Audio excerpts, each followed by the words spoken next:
விடைக்கேற்ற வினா அமைத்தல். வணிக அறிவியல் முதலீட்டை பெருக்குவதற்காக பொருள்களைக் கண்டுபிடிக்கிறது.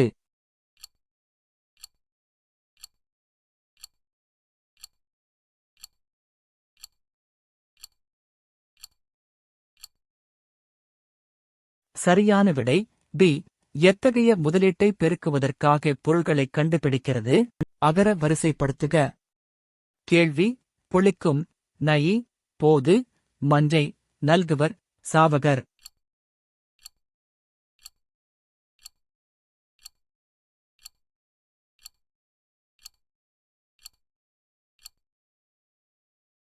சரியான விடை சி. கேள்வி: சாவகர், நயி, நல்குவர், பொழிக்கும், போது, மஞ்சை.